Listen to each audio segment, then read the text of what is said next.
Ok, agora compartilhando a tela, vamos lá. Cadê? Está aparecendo aí para vocês? Não, né? Ainda não. Não. Agora sim. Ok? Ok. Muito bem, então estamos na aula 6 de História de Missões, a nossa última aula desse módulo, e na aula anterior nós vimos o efeito das missões modernas, o que aconteceu, alguns missionários, as dificuldades e lutas que eles enfrentaram, e também o alcance que o trabalho de cada um deles teve, né, o resultado. Agora nós vamos seguir aqui pelas missões norte-americanas, que foram resultado do segundo avivamento. Vamos ver o contexto histórico. A Europa e os Estados Unidos buscavam a colonização da Ásia e África, matéria-prima que satisfizesse o avanço industrial. No século XIX, o século XIX foi marcado por conflitos mundiais, principalmente quando avançamos para o seu final. O fato é que, entre 1870 e 1914, o equilíbrio apresentado pelas nações europeias, que reclamavam o monopólio sobre o cristianismo e a civilização, foi rompido pelos conflitos que deram origem à Primeira Guerra Mundial. A Segunda Guerra somente veio consolidar os sentimentos exaltados que ficaram sobrando da Primeira Guerra Mundial. Consequências das guerras. Gerou um descontentamento com o capitalismo, levando muitos a verem no marxismo uma solução para os problemas da humanidade. Muitos missionários do início do século XX consideravam a sua missão em combinar capitalismo e cristianismo para impedir o avanço do comunismo. No terceiro mundo, o sentimento nacionalista que direcionava os países à independência política passou a considerar o missionário tanto como amigo como um espião inimigo. Os direitos da mulher começam a ser reclamados e, em 1920, o movimento sufragista tem o seu clímax, dando à mulher o direito do voto. Um grande número de mulheres entrou no mercado de trabalho, ocupando o lugar deixado pelos homens que se dedicam à guerra.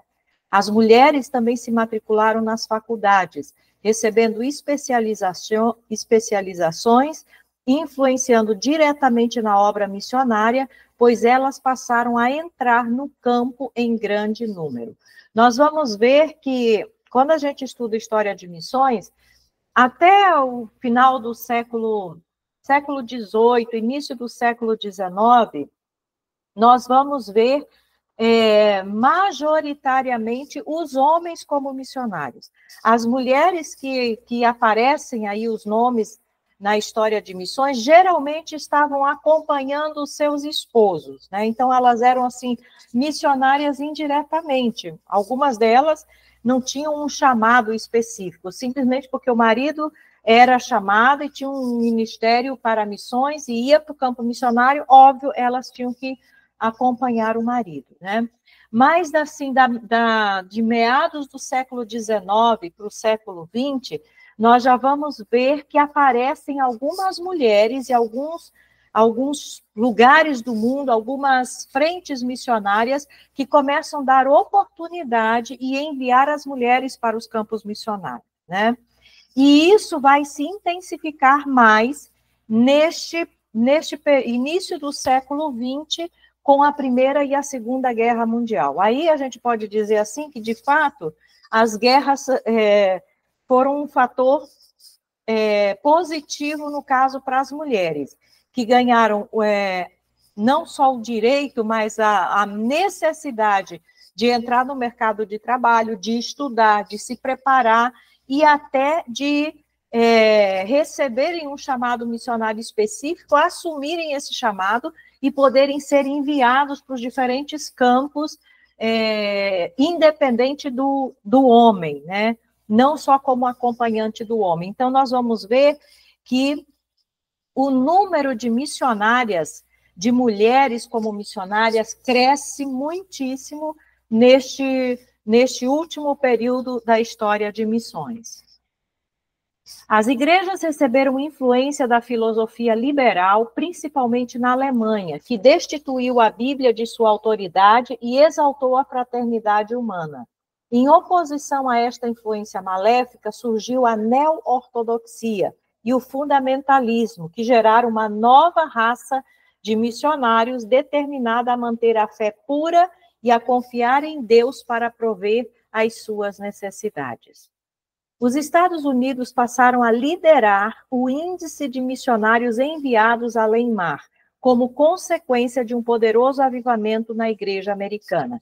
E aí a gente também vê como o foco do locus de envio de missionários muda. Até meados do século XIX, final do século XIX, o envio de missionários, o berço do envio de missionários era a Europa. A Europa é que exportava missionários para todos os lugares do mundo, e como nós vimos na aula anterior, muitos desses missionários vieram para os Estados Unidos e causaram tantas coisas que nós vimos, os avivamentos e muita obra missionária, muitos lugares que foram alcançados por causa deste envio de missionários da Europa para todo o mundo. Agora, início do século XX, nós vamos, final do século XIX, aliás, início do século XX, resultado do segundo avivamento, nós vamos ver, e até como consequência também das guerras, esse locus, esse berço de envio de missionários passa a ser os Estados Unidos. O primeiro grande avivamento acontece na Europa, o segundo grande avivamento acontece nos Estados Unidos, né, na América do Norte, especificamente. E daí, então, os Estados Unidos assumem a liderança no envio de missionários para todo o mundo. E até hoje, o país que mais envia missionários para o mundo inteiro é os Estados Unidos. O Brasil alcançou recentemente a posição de segundo lugar, segundo país que mais envia missionários para o mundo. O segundo lugar era da Coreia do Sul, mas os últimos anos, a última década principalmente, a Coreia do Norte deu uma queda nesse sentido e ela agora passou para o terceiro lugar e o Brasil assumiu o segundo lugar, né? Então, a gente vê como que hoje, até pela própria história, pelo próprio contexto geopolítico que nós conhecemos e vemos acontecendo, a Europa hoje é um grande campo missionário. Nós vimos que vários países da Europa hoje podem ser considerados como povos não alcançados, porque o número de cristãos realmente em alguns países, exemplo disso específico Portugal, é tão pequeno. As igrejas evangélicas e os crentes evangélicos realmente são tão poucos que esse país é considerado um povo não alcançado, né? Então, a gente vê como que, com o passar do tempo, o foco vai mudando e as necessidades vão se alterando. E aí, um lugar que recebeu missionários, agora envia missionários. Os americanos tornaram-se responsáveis em fazer conhecido o evangelho, prevendo a necessidade de especialização e técnicas modernas de comunicação, bem como um diálogo positivo entre as culturas. A origem do avivamento. A realidade dos Estados Unidos, em meados do século XIX, onde os novos imigrantes chegaram, era de promiscuidade e exploração terríveis. O protestantismo respondeu a esse desafio de diversos modos. A fundação de várias organizações que se distinguiam por seu trabalho nas cidades, proporcionando vários serviços e programas de lazer e educação, não somente aos protestantes, mas a qualquer membro da comunidade. Surgiu, então, a ACM, Associação Cristã de Moços, que preparava jovens cristãos para o trabalho de evangelização. A escola dominical passou a ter maior importância em todas as denominações. A adaptação dos avivamentos aos contextos das cidades e a formação de novas denominações, A principal figura dos avivamentos urbanos em seus primeiros anos foi Moody, um vendedor de sapatos em Chicago, que se dedicou a levar pessoas à sua igreja, que era a congregacional. A partir de 1861, Moody decidiu dedicar-se inteiramente às atividades religiosas e 2 anos depois fundou uma igreja independente. Envolveu-se com o trabalho da ACM, Associação Cristã de Moços, e foi convidado a pregar quando estava a serviço da missão na Inglaterra. O bom resultado de sua pregação o estimulou a continuar pregando, primeiramente na Inglaterra e depois nos Estados Unidos. Foi através de seu trabalho na Inglaterra que a família Studd se converteu. Primeiro, o chefe da família, Edward Studd, e através de seu testemunho persistente, os filhos também aceitaram a Cristo, principalmente Carlos Studd. Mas somente 6 anos após a morte de seu pai é que Carlos dedicou-se ao Senhor e à sua obra. Ele jogava no time de tacos de Cambridge, do qual era capitão e o melhor dos 11 jogadores, conhecido como os 11 de Cambridge. Através da sua decisão, 6 dos jogadores fizeram o mesmo compromisso e votaram de viajarem juntos pela missão para o interior da China. Tá? Só para enfatizar aqui a importância que Moody teve na expansão da obra missionária também, e nos avivamentos, nesse segundo avivamento, é que até hoje em dia existe um seminário chamado Moody, e esse seminário é muito bom, é um seminário dos Estados Unidos, é um seminário que tem extensões em vários lugares do mundo, e até hoje forma pastores e missionários, e um seminário bem reconhecido, bem altamente reconhecido. As missionárias solteiras.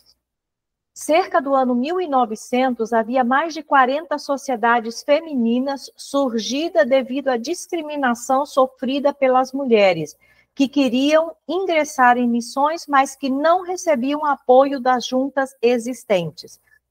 Um dos filmes que vocês vão assistir para fazer a prova, o filme A Morada da Sexta Felicidade, vai contar exatamente a experiência de uma mulher solteira que queria ir para a China, recebeu um chamado para a China, e por N razões, o diretor da missão disse que ela não era qualificada para ir para a China, ela não podia ir.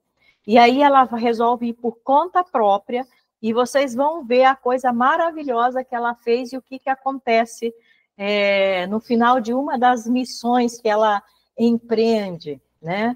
Então, assim, e aí observe a quantidade de mulheres, de juntas missionárias que se formaram e que eram especificamente femininas, que enviavam mulheres para o campo missionário. Olha só, 40 missões femininas no início do século XX, né? E isso foi tão forte, isso permeou tanto, que em muitos seminários, quando as moças se matriculavam para fazer o curso de teologia e se preparavam para ser missionárias, já era assim meio que estigmatizado que essas moças não casariam, né? E aí tinha os dois lados da história, né? Tinha o lado bom, no sentido de que talvez elas mesmas optaram por não casar e estariam 100% dedicadas à obra de Deus, e havia o lado ruim, que era tipo um bullying, né? Aquela cobrança social de que elas iam ficar para titia, de que elas iam ser solteironas, de que elas nunca iam casar, que ninguém ia querer casar com elas porque elas eram teólogas e missionárias, etc, etc. Né? Então, havia esse estigma para as mulheres missionárias. Inclusive, no seminário que eu estudei, e olha que eu fui para o seminário em 1986, quase final do século XX, as alunas que estudavam no seminário que eu estudei, que era o Betel brasileiro, eram altamente estigmatizadas. Era assim, já era tipo crença nas igrejas. Quem estudava, moças que estudavam no Betel brasileiro não casavam, né? E, por incrível que pareça, acho que quase todo mundo que foi da minha turma, ou que estudou naquele tempo, que eu conheci em outras épocas também, a maioria casou, né? Mas isso era uma crença, era assim até um estigma que havia de que essas moças que iam ser missionárias não casavam, né? Mas a gente vê como as mulheres assumem um papel importante na obra missionária.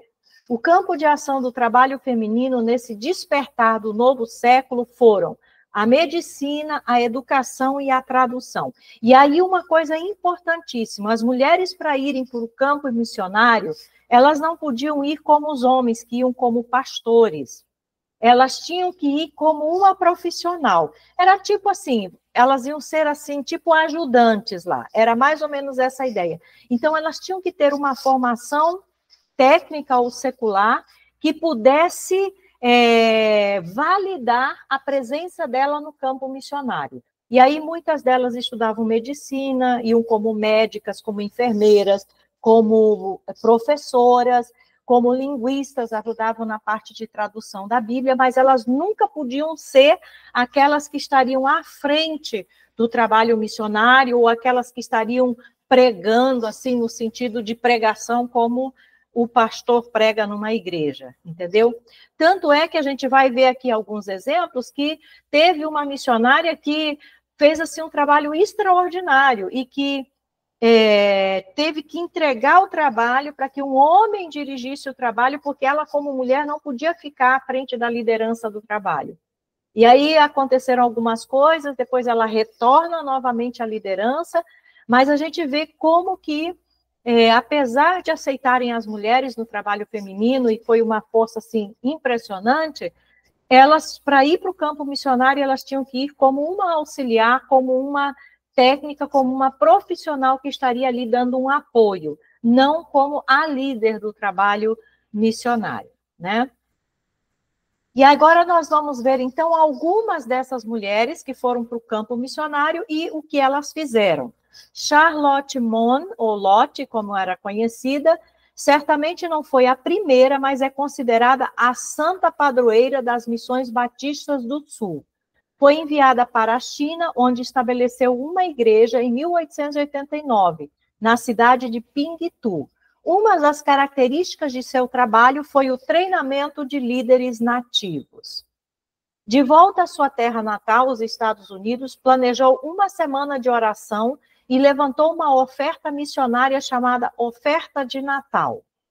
Organizou um serviço de salvamento quando a China foi acometida por epidemias de peste e varíola, ocasião em que Lotte contribuiu com todos os seus bens pessoais. Ela morreu de inanição a bordo de um navio que se achava no porto de Kobe, no Japão, na véspera do Natal de 1912.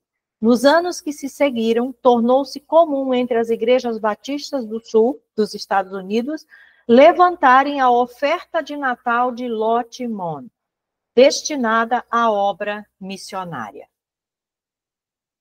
Outra mulher, outra missionária foi Maud Carey, enviada pela União Evangélica para o Marrocos. Os primeiros 20 anos foram marcados por dificuldades que a colocou como incapaz aos olhos da missão. No entanto, ao fecharem as portas em Marrocos durante a Segunda Guerra Mundial, Maud, juntamente com mais 3 mulheres, corajosamente mantiveram os 3 postos missionários em operação. Mesmo quando o governo marroquino abriu parcialmente as portas, poucos foram os que se voluntariaram para trabalhar na escola que ela fundou. Entretanto, teve que se aposentar devido a problemas de saúde e, em 1955, voltou aos Estados Unidos. Nesse mesmo ano, aconteceu o fim da ocupação francesa no Marrocos e cerca de 3.000 alunos matricularam-se nos cursos bíblicos por correspondência e o evangelho era pregado nas emissoras de rádio. Mas, em 1967, o governo marroquino fechou novamente as portas e a igreja ficou isolada. Nesse mesmo ano, Maud faleceu.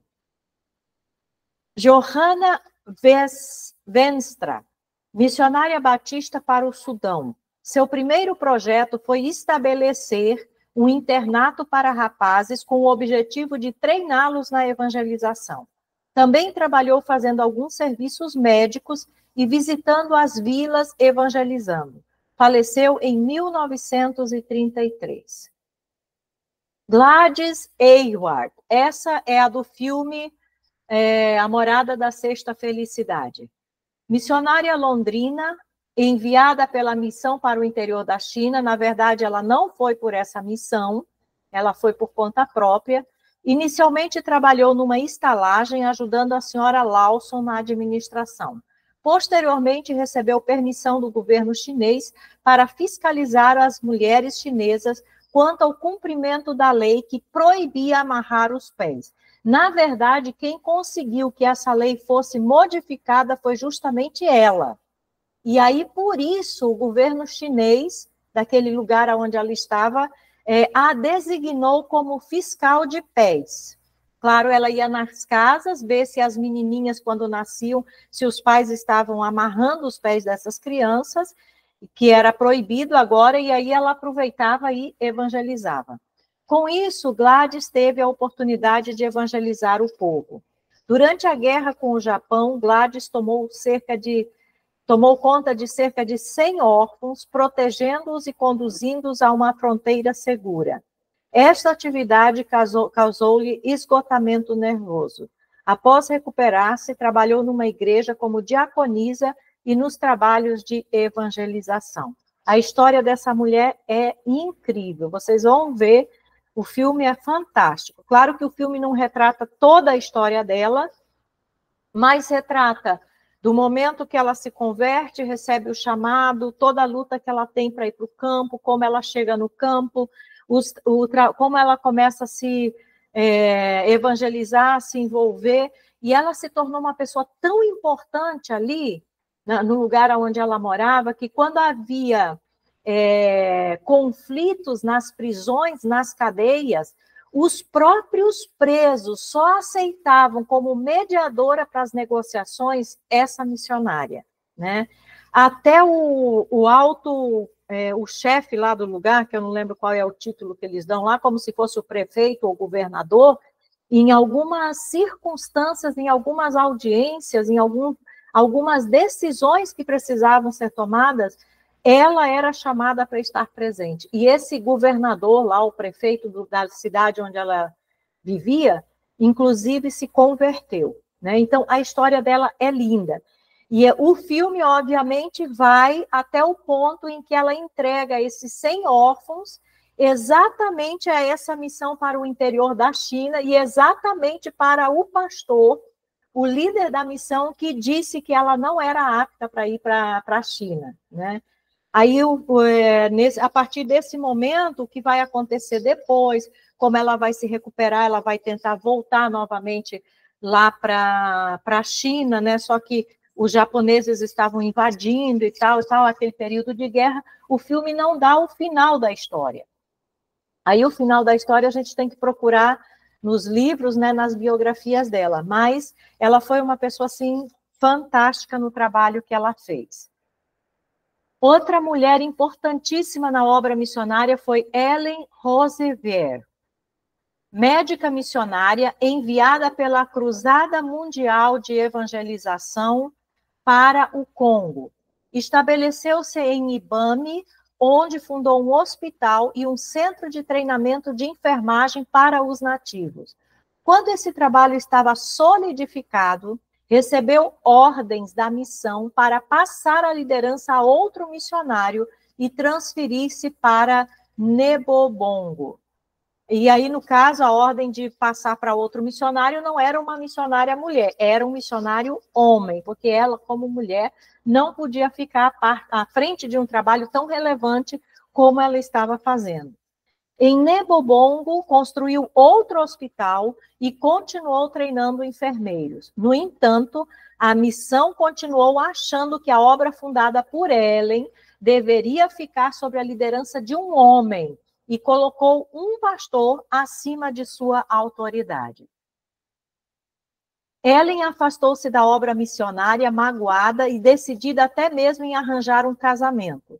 Foi em vão. Deus tinha outros planos. Voltou para a sua terra natal, onde passou um bom tempo de liderança forçada. No entanto, a guerra civil, destinada a tornar o Congo independente, fez com que os missionários casados recuassem e, dentre eles, o líder do hospital em Nebobongo. Este fato fez Ellen voltar e continuar o seu trabalho. Durante o período da guerra, foi vítima de espancamento e, quando tornou-se prisioneira dos soldados, foi vítima de constantes atos de estupro. No entanto, esta experiência trágica não a fez desistir da obra missionária. Gente, olha, para vocês terem uma ideia, a gente vê assim muito na história o que principalmente os homens passaram de ser presos, de serem torturados, serem perseguidos e até morrerem por causa da obra missionária. Mas as mulheres também, o grande risco das mulheres solteiras irem para o campo missionário era exatamente os estupros, como aconteceu com essa missionária. E ela não foi a única. Eu, particularmente, conheci uma missionária brasileira que era ligada exatamente ao seminário que eu estudei, ao Betel Brasileiro. Ela era missionária na África, ela foi estuprada e ela engravidou. E aí, por causa disso, ela voltou para o Brasil, ela teve a criança e sabe o que ela fez? Ela voltou para a África novamente para continuar o trabalho que ela tinha começado lá. E ficou lá até onde eu sei, até quando ela não pôde mais ficar mesmo por condições de saúde mesmo. Mas então, assim, eu vejo assim, meu Deus, eu fico pensando, se eu estivesse no lugar dessa mulher, será que eu não passaria a odiar o povo que fez isso comigo? E quando ela olhava para o filho, lembrava que ele era consequência de um estupro no campo missionário, e ela ter tanto amor a ponto de passar por cima disso tudo e voltar para lá para evangelizar exatamente aquele povo que fez isso com ela, né? Então, assim, existem histórias assim que você fica, meu Deus. Por isso que o chamado missionário é uma coisa muito séria. Para o campo missionário, não podem ir pessoas que querem aventuras ou que acham que missões é uma coisa linda e maravilhosa e eu quero entrar para a história como missionária ou como missionário, então eu vou para um campo missionário. Não. Quem tem um chamado missionário, ele precisa estar consciente que ele não sabe o que ele vai encontrar. E assim como pode ser tudo tranquilo e tudo dar certo com uma relativa tranquilidade e facilidade, pode ser que seja exatamente o contrário.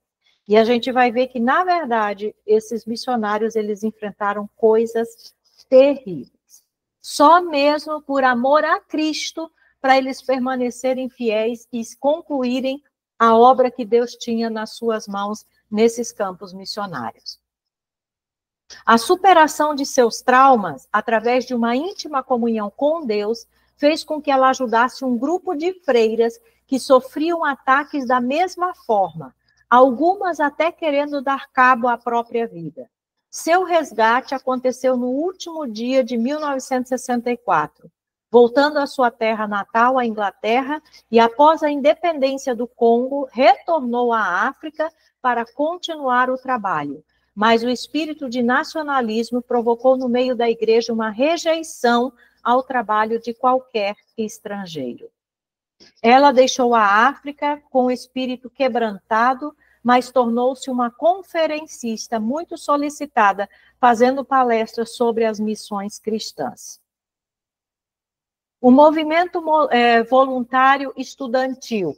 Esse movimento aqui no Brasil, ele também aconteceu, e ele recebeu o nome de Cruzada Estudantil para Cristo. Não sei se vocês ouviram falar, mas algumas décadas atrás, essa Cruzada Estudantil para Cristo era muito conhecida, muito famosa. Inclusive, um material que eles usavam muito para evangelizar eram as 4 leis espirituais. Não sei se alguém de vocês teve acesso a essas 4 leis espirituais, É um livretinho assim pequenininho, da capa amarela, que vai falando assim e conduzindo a pessoa ao plano de salvação de uma forma bem prática, né?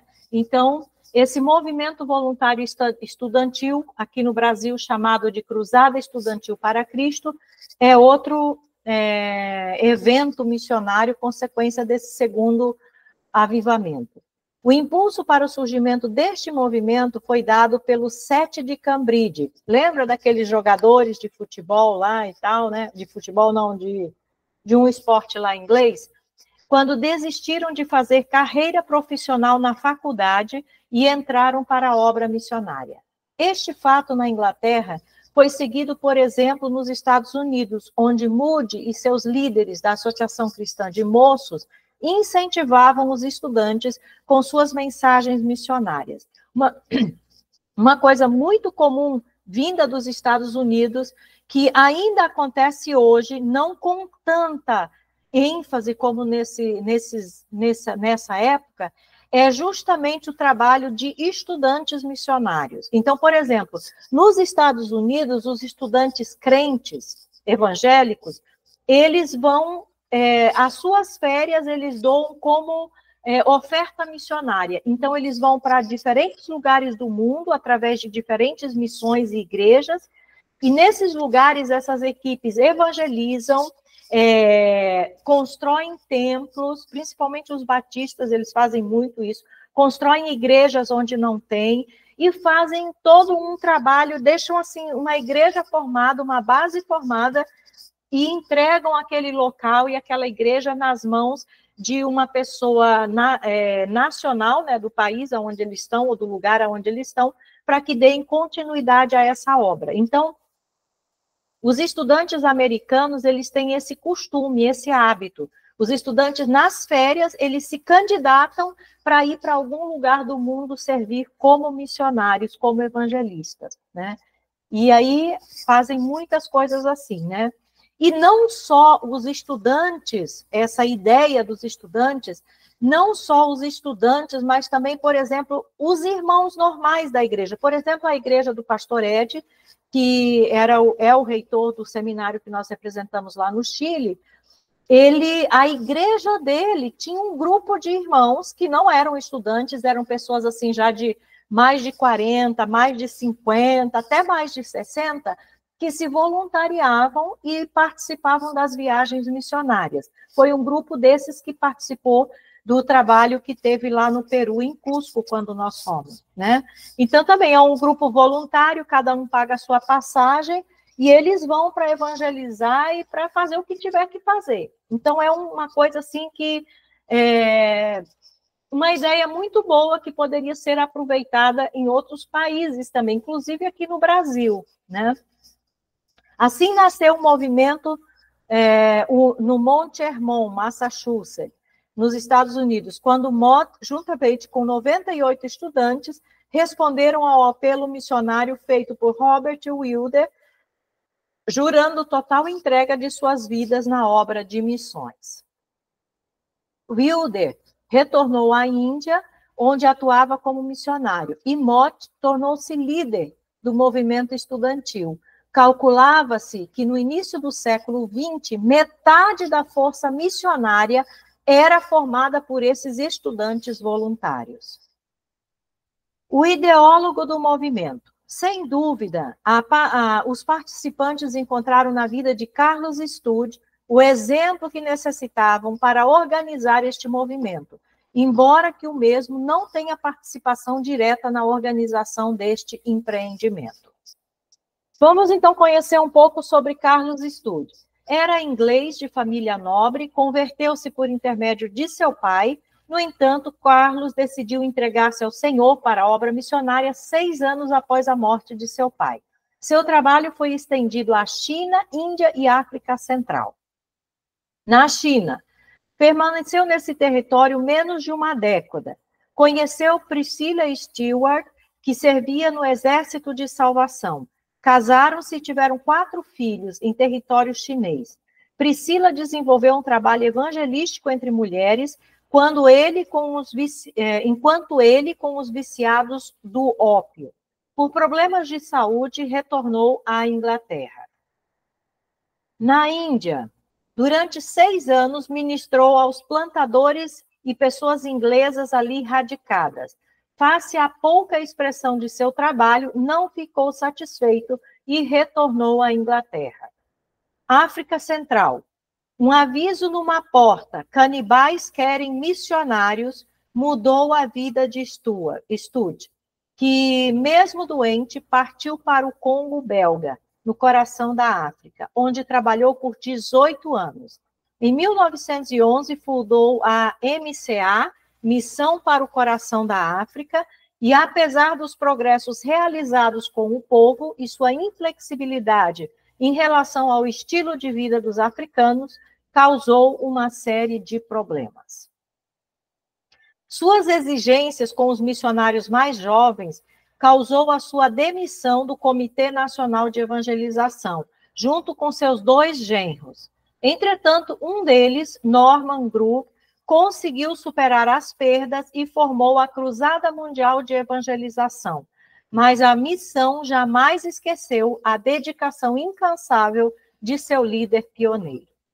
Líderes e participantes do movimento estudantil, os pioneiros: John Mott, Robert Spear, Samuel Swemer, Fletcher Brookman e Stanley Jones. E aqui eu só citei o nome deles porque não dá para a gente falar da biografia e da história de cada um deles. Então, a minha sugestão é que você pegue o nome de cada um desses, vai na internet, no Google, e procura ali a biografia deles e dá uma olhadinha no que eles fizeram, qual foi a contribuição deles, as dificuldades que eles enfrentaram, etc.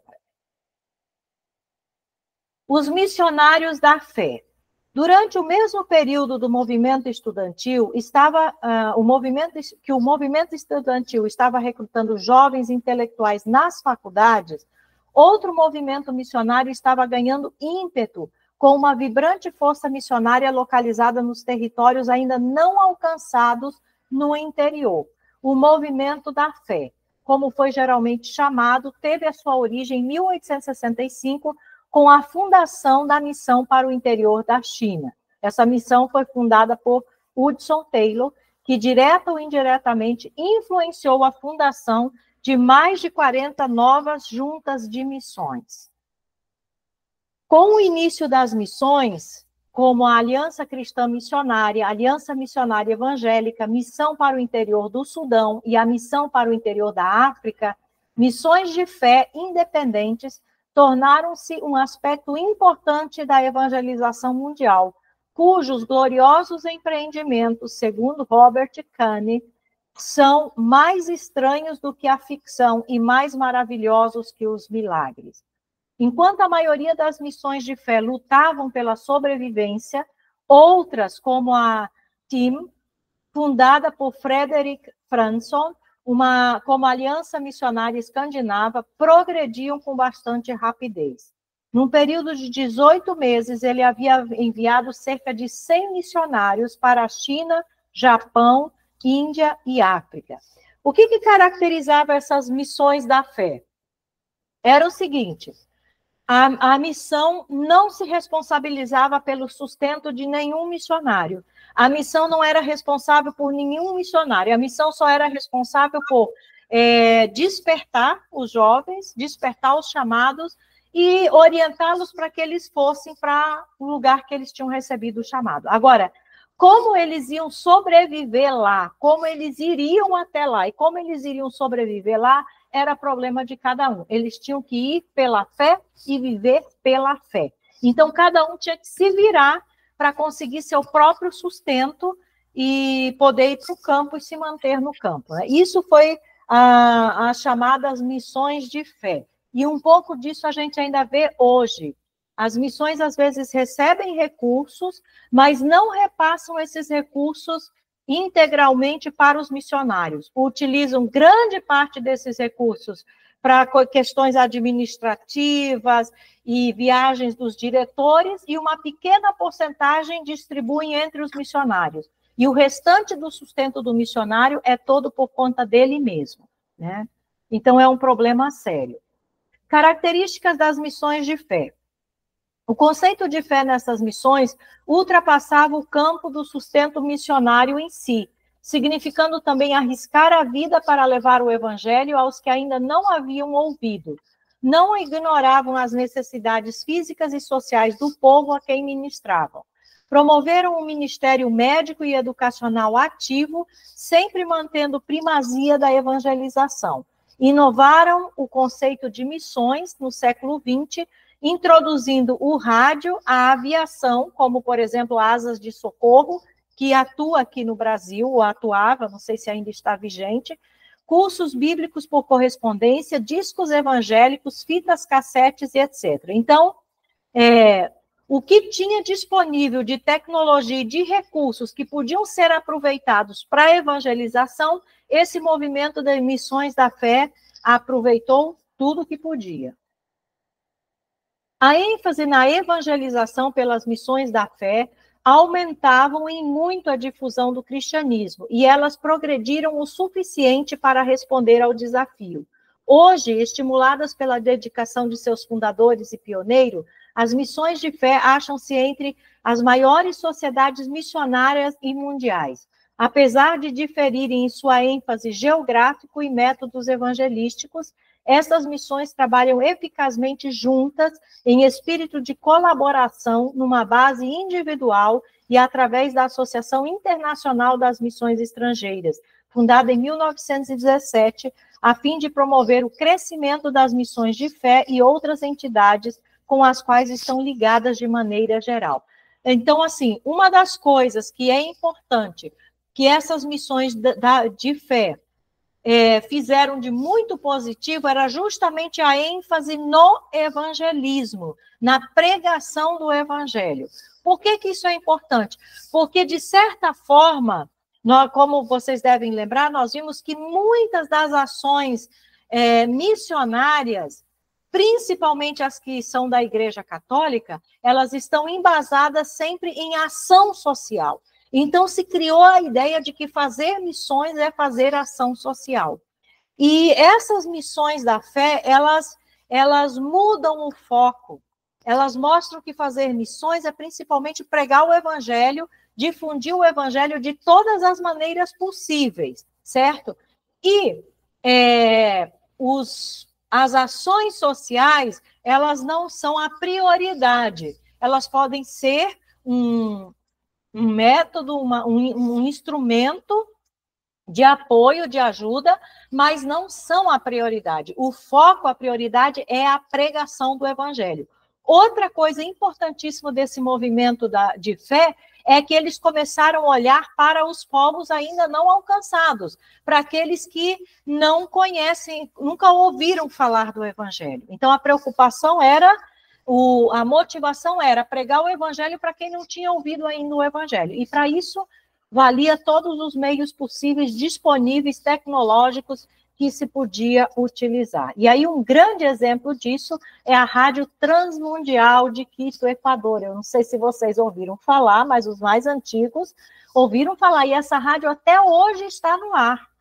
E muitíssimas pessoas foram alcançadas, foram evangelizadas, inclusive foram discipuladas através da Rádio Transmundial, onde ninguém podia chegar, lá nos interiores de florestas, de lugares assim impenetráveis, as ondas da rádio chegaram. E muitos ouviram o evangelho através da Rádio Transmundial. Através desse esforço conjunto, as missões de fé evangélicas independentes, combinadas, tornaram-se a mais poderosa força missionária que o mundo já conheceu. Para concluir, podemos dizer que a história de missões modernas se resume em 3 ondas. As 3 ondas missionárias são: primeira onda foi através de William Carey, foi despertado para restaurar o dever cristão de fazer missões. O objetivo era chegar à costa dos continentes. Então, essa primeira onda de missões modernas vem através de William Carey, que é o outro filme que eu coloquei lá para vocês assistirem. Ele é que entende que o trabalho missionário é da igreja e de cada crente, e que a igreja precisa se voltar para isso. Esse é o trabalho da igreja. E ele, então, desperta a igreja para isso, e ele mesmo vai como primeiro missionário para o campo missionário. Então, por isso ele é chamado de o pai das missões modernas. Agora, nessa primeira onda missionária, na verdade, o objetivo era chegar nos continentes, nas orlas dos continentes, nas costas. Por quê? Até porque para entrar para os interiores dos continentes era impossível, porque os próprios governos não permitiam. Eu coloquei um outro filme também sobre Hudson Taylor, que mostra que os primeiros missionários, na China, por exemplo, os missionários só podiam ficar nas cidades costeiras, eles não podiam penetrar para o interior.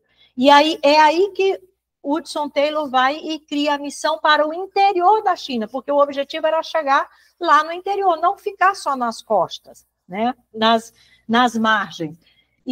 Mas essa primeira onda, então, é caracterizada por William Carey, que desperta a igreja para o seu papel missionário, e ele é o primeiro missionário desse período de missões modernas, e o objetivo ali, então, era chegar nas costas e nos continentes. A segunda onda missionária é encabeçada, caracterizada por David Livingstone. Ele é um missionário na África, e ele foi instigado a explorar o desconhecido geográfico como missionário. Aí já vemos que o objetivo dele não era mais as orlas, as costas, mas era chegar no interior. E ele, então, é um missionário para a África. A história dele também é muito interessante. Tem filmes sobre ele, você pode procurar para ver. Tem livros, tem biografia dele. E ele é aquele que o pastor Daniel sempre conta que tinha muitas marcas de alianças com as tribos africanas. Ele não foi só um missionário, ele era médico, e além disso, foi ele que mapeou o interior da África. Foi ele que descobriu o interior da África, descrevendo e montando um mapa de todo o relevo da África, onde tinha rios, as montanhas, os lagos, etc, etc, etc. Então, ele não legou ao mundo somente o seu trabalho missionário, mas ele legou o conhecimento geográfico da África. E a terceira onda missionária, então, é o maior avanço missionário na história, que utilizou escolas de idiomas e ciências sociais para alcançar os povos inalcançados. A terceira onda de missões é caracterizada pelo alcance de todos os povos, especificamente os povos não alcançados. Então, na verdade, nós estamos agora vivendo essa terceira onda missionária, onde o foco da igreja, das igrejas que têm uma visão missionária, e o foco das juntas missionárias, das instituições missionárias, são os povos não alcançados, né? Então, essa é a terceira onda missionária. Então, com essas três ondas, nós finalizamos o conteúdo desta disciplina, né? E nós podemos resumir a história das missões modernas desta forma. Primeiro as costas, depois o interior, e agora os povos não alcançados. Eu vou deixar de compartilhar aqui. Vamos voltar aqui, deixar de gravar também. Parar a gravação.